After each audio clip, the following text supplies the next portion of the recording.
Assalamualaikum warahmatullahi wabarakatuh. Apa kabar anak-anak kelas 12? Sehat semuanya ya?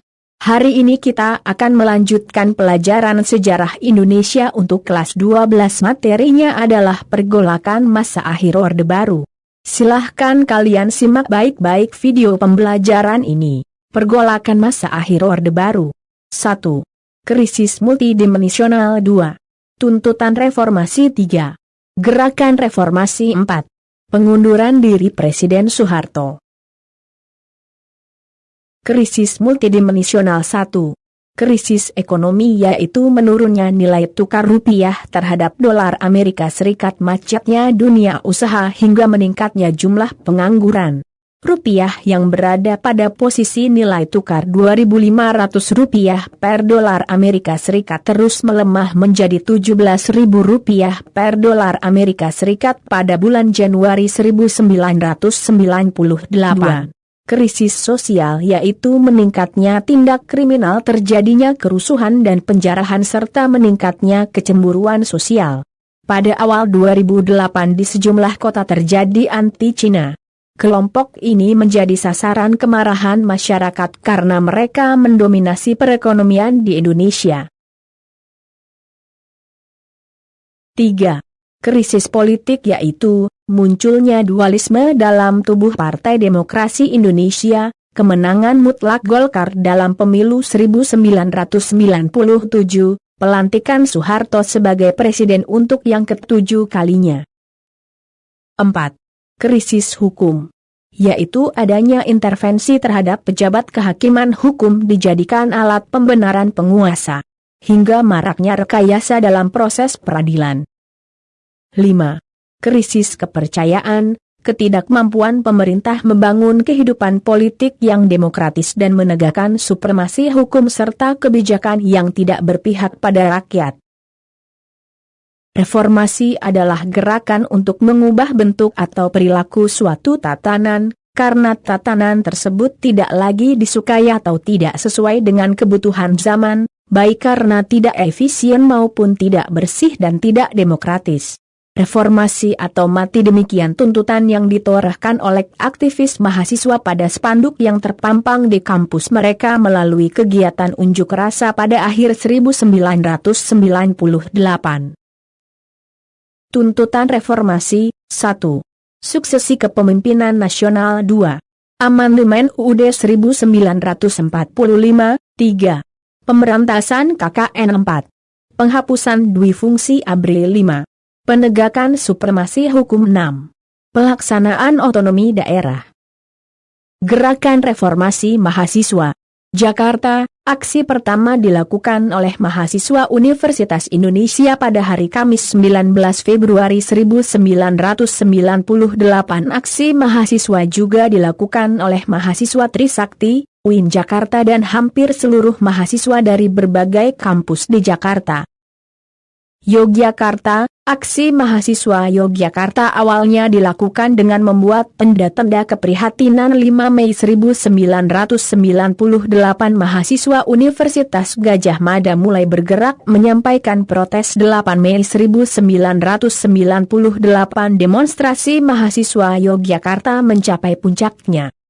Surabaya. Pergerakan mahasiswa di Surabaya dibagi 4 distrik, dan Gedung Gerahadi menjadi titik kumpul pergerakan di Surabaya. Pergerakan mahasiswa di Surabaya bukan hanya dilakukan oleh mahasiswa saja, tetapi melibatkan berbagai unsur seperti buruh dan petani. Agenda utama gerakan reformasi adalah turunnya Soeharto dari jabatan presiden.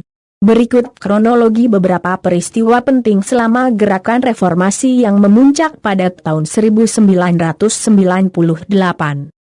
Dalam rangka memperingati Hari Kebangkitan Nasional yang akan diselenggarakan pada 20 Mei 1998, direncanakan oleh gerakan mahasiswa sebagai momen Hari Reformasi Nasional.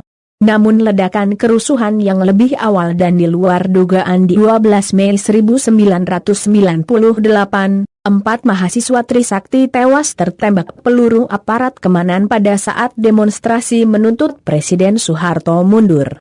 Mereka adalah Elang Mulia, Heri Hertanto, Hendriawan Lesmana dan Hadi Findroyan. Mereka tertembak ketika ribuan mahasiswa Trisakti dan lainnya baru memasuki kampusnya setelah melakukan demonstrasi di gedung DPR MPR. Penembakan itu menyulut demonstrasi yang lebih besar. 13 Mei 1988 terjadi kerusuhan, pembakaran dan penjarahan di Jakarta dan Solo. Kondisi ini memaksa Presiden Soeharto mempercepat kepulangannya dari Mesir untuk menghadiri G15. Sementara itu 14 Mei 1998 demonstrasi mahasiswa semakin meluas, bahkan para demonstran menduduki gedung-gedung pemerintah. Mahasiswa Jakarta menjadikan gedung DPR MPR sebagai pusat gerakan yang relatif aman. Ratusan ribu mahasiswa menduduki gedung DPR MPR, bahkan mereka menduduki atap gedung tersebut. Mereka berupaya menemui pimpinan DPR MPR agar mengambil sikap yang tegas. Akhirnya 18 Mei 1998 Ketua DPR MPR Harmoko meminta Soeharto turun dari jabatannya sebagai presiden. Untuk mengatasi keadaan, Presiden Soeharto menjanjikan akan mempercepat pemilu. Hal ini dinyatakan setelah Presiden Soeharto mengundang beberapa tokoh seperti Nurholis Majid dan Abdurrahman Wahid ke Istana Negara pada tanggal 19 Mei 1998, akan tetapi upaya ini tidak mendapat sambutan dari rakyat. Pengunduran diri Presiden Soeharto. Tanggal 15 Mei 1998, Presiden Soeharto bertemu dengan Wakil Presiden B.J. Habibie dan sejumlah pejabat tinggi negara setelah pulang dari Kairo, Mesir untuk menghadiri konferensi G50. Tanggal 16 Mei 1998, Ketua DPR MPR Harmoko bertemu dengan Presiden Soeharto dan menyampaikan sejumlah tuntutan reformasi dari mahasiswa dan masyarakat Indonesia. Akhirnya pada tanggal 2 Mei 1998, pukul 9 WIB Presiden Soeharto membacakan pernyataan pengunduran dirinya. Itulah beberapa peristiwa penting menyangkut gerakan reformasi 1998. Presiden Soeharto mengundurkan diri dari jabatan presiden yang telah dipegang selama 32 tahun. Beliau mengucapkan terima kasih dan mohon maaf kepada seluruh rakyat Indonesia. Soeharto kemudian digantikan oleh B.J. Habibie. Sejak saat itu berakhirlah era Orde Baru selama 32 tahun. Indonesia memasuki sebuah era baru yang kemudian dikenal sebagai masa reformasi. Referensi buku Sejarah Indonesia untuk SMA, Madrasah Aliyah, SMK, Madrasah Aliyah Kejuruan kelas 12, Kementerian Pendidikan dan Kebudayaan Republik Indonesia, edisi revisi 2018. Soal pekan ini, 1.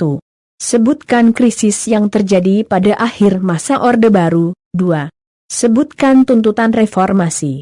Silahkan kerjakan di buku tulis kalian, setelah itu difoto dan dikirim ke WA Pak Guru.